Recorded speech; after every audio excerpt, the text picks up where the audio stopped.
Hi, Sonia and Darren. Good evening, everyone from the state capitol in Hartford. And thank you again very, very much for all of your questions at WTNH.com and at our Voice of the People hotline.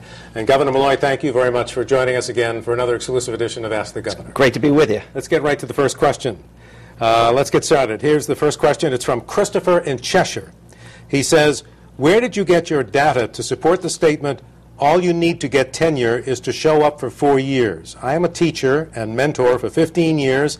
I have seen, pardon me, I have seen the hard work most teachers do to obtain tenure and those that have been asked to leave due to various problems. And I must say, I've heard a lot of comment about that remark. It came from your speech. Yeah, but let's examine the reality. If you start as a teacher, you have a 90-day period in which you can be let go for just about any reason. After that, you have to be proven to be incompetent. That's the reality. And what we do in our bill is to change that. First of all, we believe an initial teacher should have, the system employing an initial teacher should have a year to make that decision, not 90 days. I mean, we don't know a lot about students by the time Christmas comes around. The idea that we should only be measuring teachers for 90 days doesn't make a whole lot of sense. Now listen, I understand people don't like the words, and words can be hurtful, and if I offended anyone, I apologize. But this idea that we have one standard, and the standard is either you're incompetent or you're not, and if you're not, you get tenure, doesn't make a lot of sense. All right, let's get on to another question. My voice is coming back, so I'm good. Governor, this next viewer concern is more of a statement than a question. It focuses on part of your proposal that targets teachers' salaries.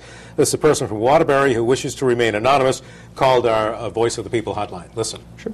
Governor Malloy's plan to overhaul the teachers' pay scale, etc., is way out of line. It's not appropriate. It is very detrimental to keeping good, excellent teachers in our school system. If it goes through the way it is currently written, we're going to lose a lot of Connecticut teachers to other states. Okay.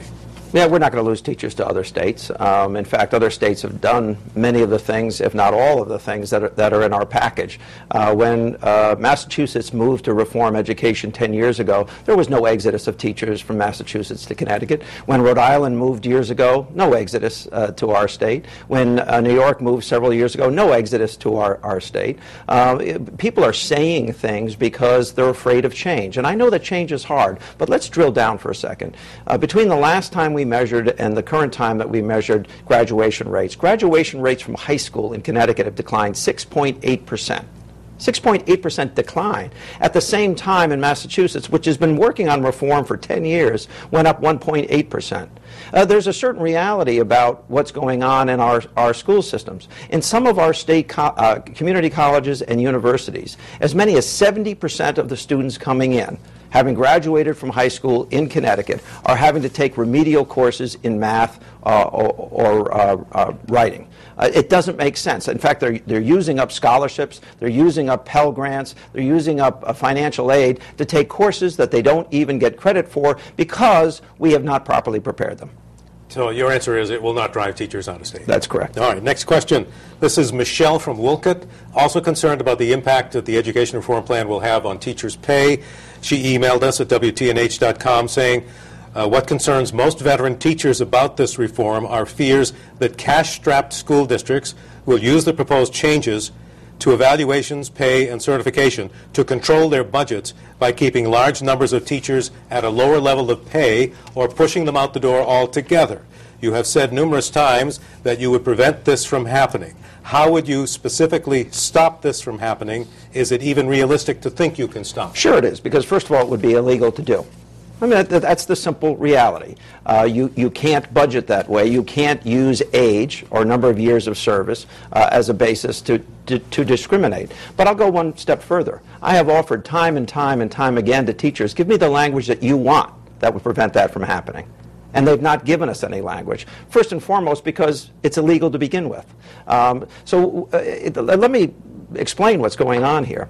We're saying that teachers who are particularly outstanding at teaching should get extra pay.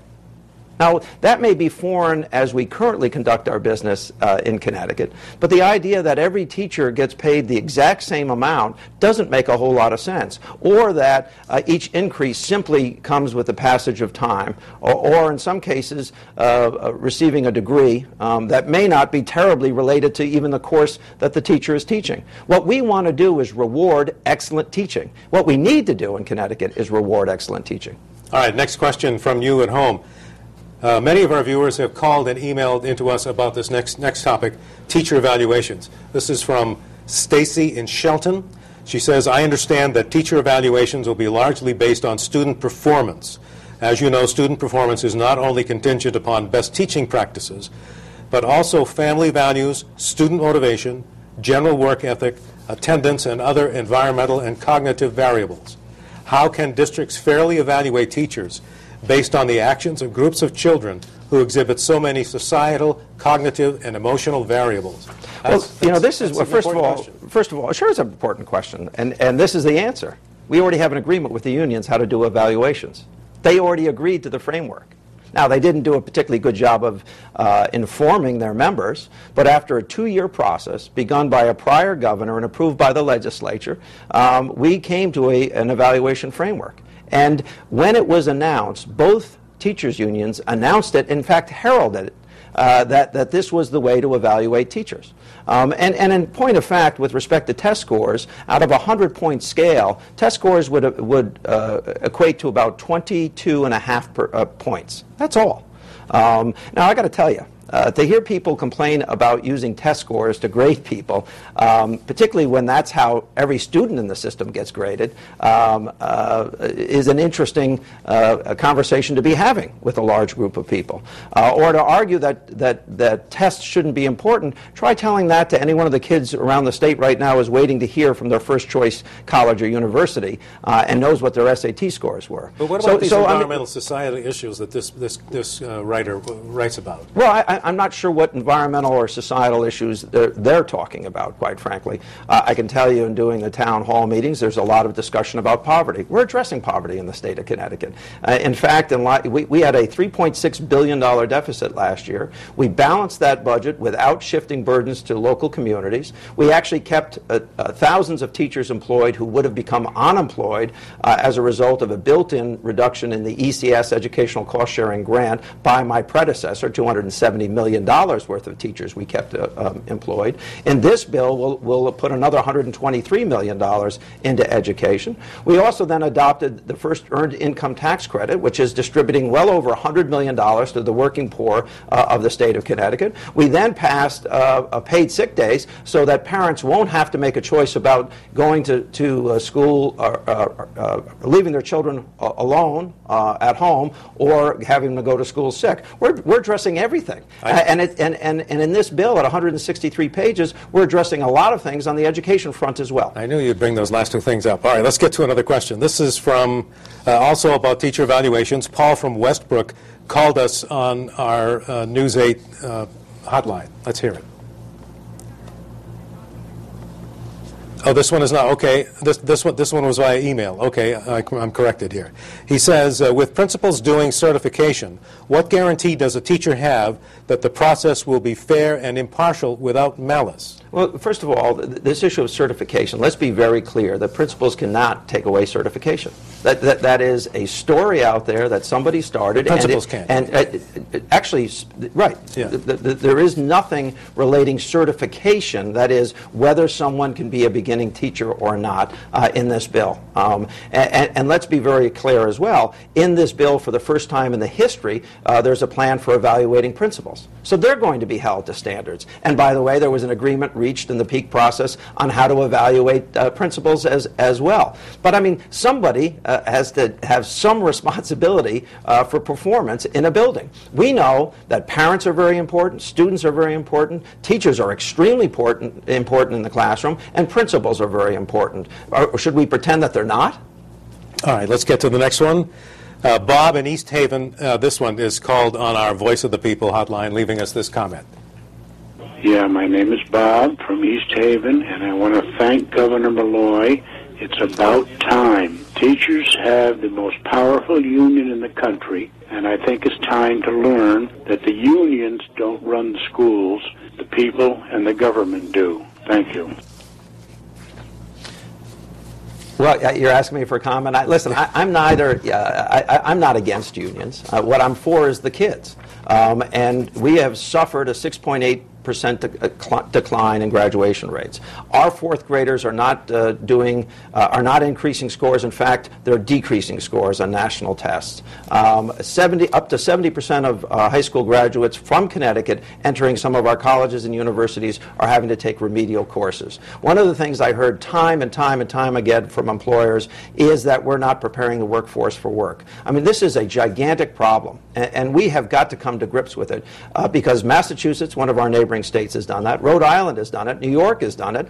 In fact, just since 2009, 31 states have addressed the issue of tenure, and 23 of those states have decided that evaluations and tenure go together. We're going to take a break, but we're going to get to more of your questions. We're going to get into the issue of pre-K and some other things. More of your viewer questions come.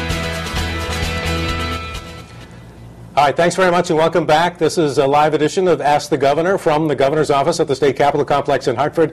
I'm Chief Political Correspondent Mark Davis. He's Governor Dannel Malloy. Let's get back to more of your questions.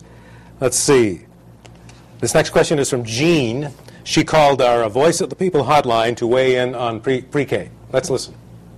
I'm concerned about preschool space expansions and education. I just want them kept out of the public schools. Public schools are failing our kindergarten through 12th grade children. Please do not put 3- and 4-year-olds in there.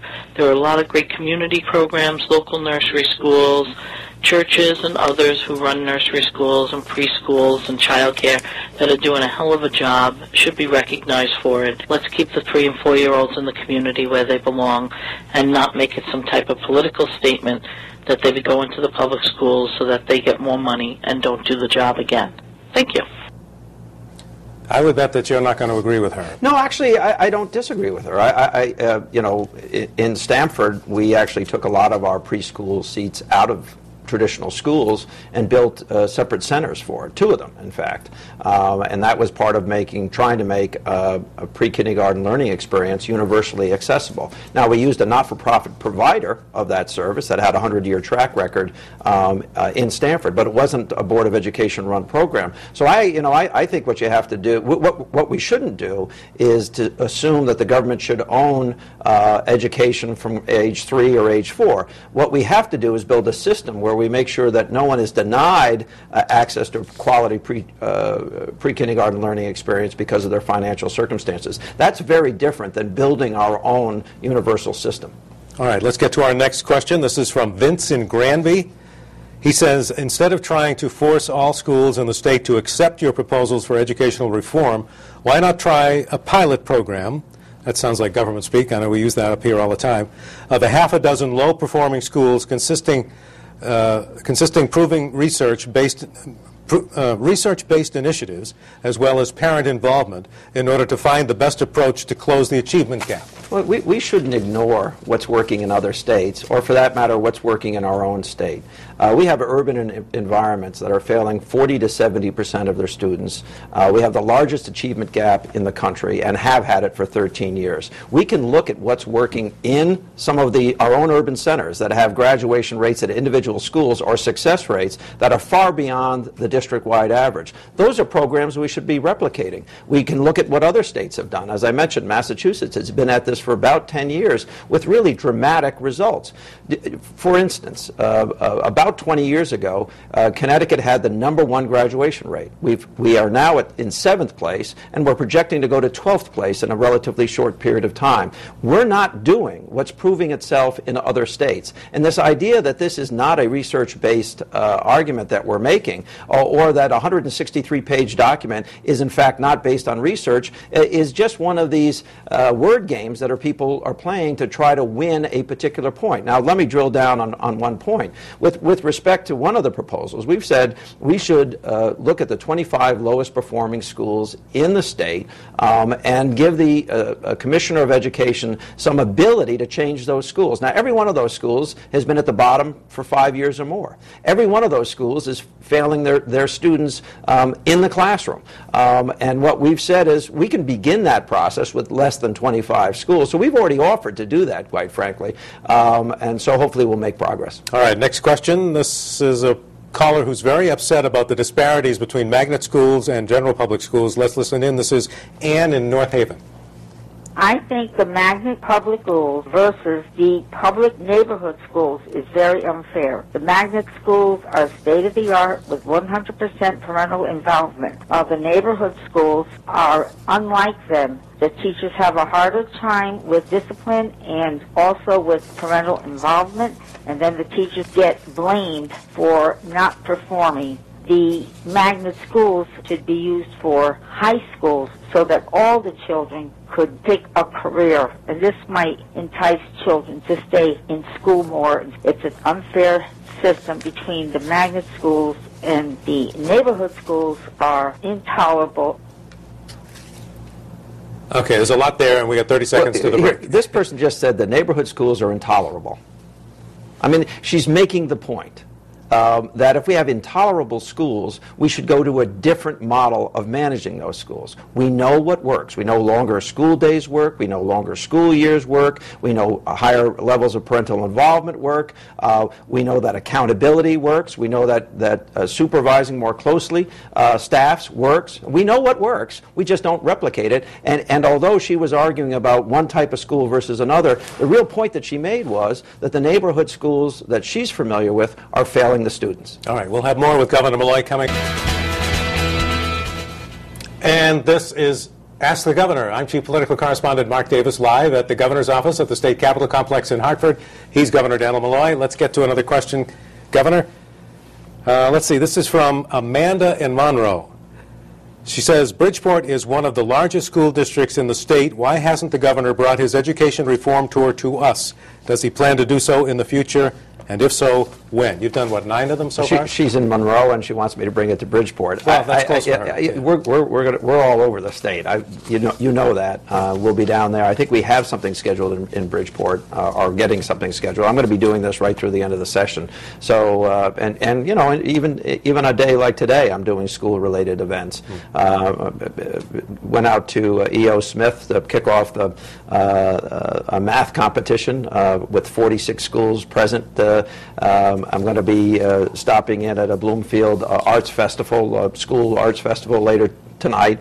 I'm going everywhere I can to talk about education reform because Connecticut is falling far behind its neighboring states, soon to fall far behind many of the states in other parts of the country that we used to beat the pants off of. But because we're standing still and because they're moving, we're really, you know, pretty far behind right now. You know, we have the largest achievement gap of all 50 states and have had that achievement gap for 13 years, and it's 10 points higher than some of our neighboring states. I think that's one of the other questions, but we have to take a break, and we'll get to our final question for Governor Malloy coming up. Stay with us. Okay, welcome back. Governor, let's get to our final question. This is from Frank in Naugatuck. He emailed us saying, don't get me wrong, I love my kids' teachers, but isn't it obvious we are enriching our educator administration by pouring money into a public school system that diverts money away for perks from learning essentials like classes, books, and paper? Why shouldn't we then allow for a voucher system for all parents to divert their children to private education such as Catholic schools?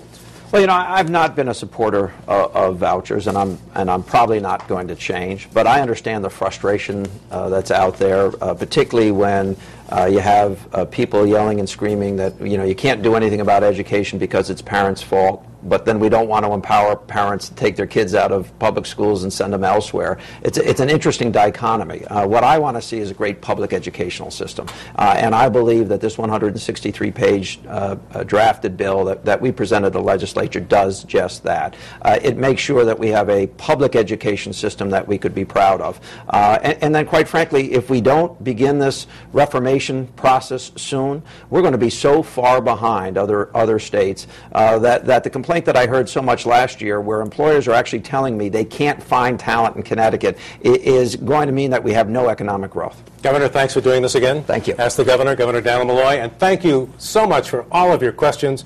I'm Mark Davis. Have a good night. Now here's News 8 at 6 with Ann and Keith.